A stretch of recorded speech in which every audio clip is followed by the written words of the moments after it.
নমস্কাৰ বন্ধুসকল, আপোনালোকক স্বাগতম জনাইছো স্মাৰ্ট আসামত। আজি মই আপোনালোকক এনেকুৱা 5টা এন্ড্ৰইড এপ্লিকেশ্যনৰ বিষয়ে ক'ব লৈছো যেকিটা আপোনাৰ মোবাইলত থাকিলে আপোনাৰ মোবাইল হেং হ'ব পাৰে, নহলে স্লো হ'ব পাৰে আৰু বিভিন্ন বিপদ আহিব পাৰে। কথাখিনি ভালদৰে বুজি চাবলৈ আপোনালোকে এই ভিডিঅ'টো প্ৰথমৰ পৰা লাষ্টলৈ চাব লাগিব। তাৰ আগতে যদি আপোনালোকে মোৰ চেনেলটো ছাবস্ক্ৰাইব কৰা নাই তেতিয়াহ'লে এই ৰঙা ৰঙৰ ছাবস্ক্ৰাইব বাটনটোত ক্লিক কৰি ছাবস্ক্ৰাইব কৰি ল'ব আৰু বেল আইকনটোত ক্লিক কৰিব এনেকুৱা টেকন'লজি ৰিলেটেড ভিডিঅ' চাই থাকিবৰ বাবে, আৰু মই যাতে ইউটিউবত ভিডিঅ' দিলে আপোনালোকে পাই থাকে, আৰু এইটো একদম ফ্ৰী হয়। বলক আৰম্ভ কৰোঁ।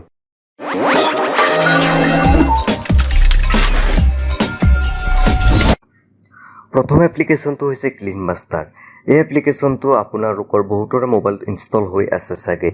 এই এপ্লিকেশ্যনটোৱে আপোনাৰ মোবাইলত ইনষ্টল হৈ থকা এপ্লিকেশ্যনবোৰৰ কেছ ডিলিট কৰে আৰু বেকগ্ৰাউণ্ডত চলি থকা এপছবিলাক বন্ধ কৰে, যাৰ ফলত সেই এপছবিলাক আপোনাৰ মোবাইলত থকা এণ্ড্ৰইড ছিষ্টেমে আকৌ প্ৰথমৰ পৰা আৰম্ভ কৰিবলগীয়া হয়। ফলত আপোনাৰ মোবাইলটো শ্ল' হয় আৰু আপোনাৰ চাৰ্জো বেছিকৈ যায়।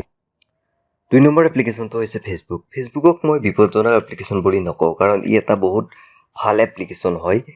কিন্তু ফেচবুকে এটা নতুন নিয়ম উলিয়াইছিল যে ফেচবুকৰ লগত আপোনালোকে মেছেঞ্জাৰটো ইনষ্টল কৰিব লাগিব, কাৰণ ফেচবুক অকল ইনষ্টল কৰিলে আপোনালোকে মেছেজ চাব নাপায় ফেচবুকৰ। এণ্ড্ৰইড মোবাইলত ফেচবুক আৰু মেছেঞ্জাৰ একেলগে ইনষ্টল কৰিলে আপোনাৰ এণ্ড্ৰইড মোবাইলৰ ৰেম বহুত খৰচ হয়, ফলত আপোনালোকৰ মোবাইলটো শ্ল' হৈ পৰে। এইটো আপোনালোকে নিজেও লক্ষ্য কৰিছে চাগে। সেয়েহে আপোনালোকে ফেচবুক আৰু মেছেঞ্জাৰ একেলগে ব্যৱহাৰ নকৰি ফেচবুকৰ লাইট ভাৰ্জন ইউজ কৰিব পাৰে। 3 নম্বৰ এপ্লিকেশ্যনটো হৈছে বেটাৰী ছেভাৰ। আপোনালোকৰ বহুতৰে মোবাইলত এই এপ্লিকেশ্যনটো আছে চাগে। এই বেটাৰী ছেভ কৰা এপবোৰৰ একো কাম নাই। ইহঁতে আপোনাৰ বেটাৰী ছেভ নকৰে। এই এপবোৰে আপোনাৰ মোবাইলৰ বেকগ্ৰাউণ্ডত চলি থকা এপ্লিকেশ্যনবোৰ ডিলিট কৰে, ফলত আপোনাৰ মোবাইলে আকৌ সেই এপ্লিকেশ্যনবোৰ প্ৰথমৰ পৰা আৰম্ভ কৰিব লাগে। গতিকে ই বেটাৰী ছেভ কৰাৰ পৰিৱৰ্তে আপোনাৰ বেটাৰী বেছি খৰচহে কৰে, আৰু ই অনবৰত আপোনাৰ এণ্ড্ৰইড মোবাইলৰ বেকগ্ৰাউণ্ডত চলি থাকে, যাৰ ফলত বেটাৰী বহুত খৰচ হয়।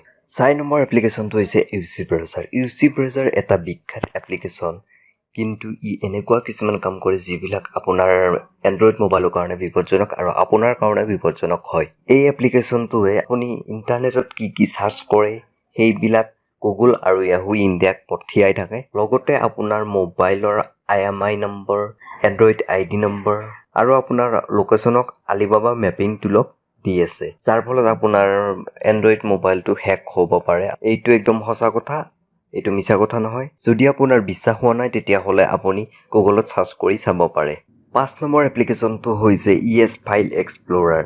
ES ফাইল এক্সপ্ল'ৰাৰ এপ্লিকেশ্যনটো ফ্ৰী ভাৰ্জনত বহুতো এনেকুৱা নটিফিকেশ্যন আৰু এডভাৰটাইজমেণ্ট আহি থাকে, যাৰ ফলত আপোনাৰ মোবাইলটো অলপ শ্ল' হয় আৰু আপোনাৰ চাৰ্জো বহুতখিনি শেষ হয়। গতিকে আপুনি এই এপ্লিকেশ্যনবিলাক আনইনষ্টল কৰাটো দৰকাৰ। আশা কৰিছোঁ আপোনালোকে বহুতখিনি কথা জানিব পাৰিলে।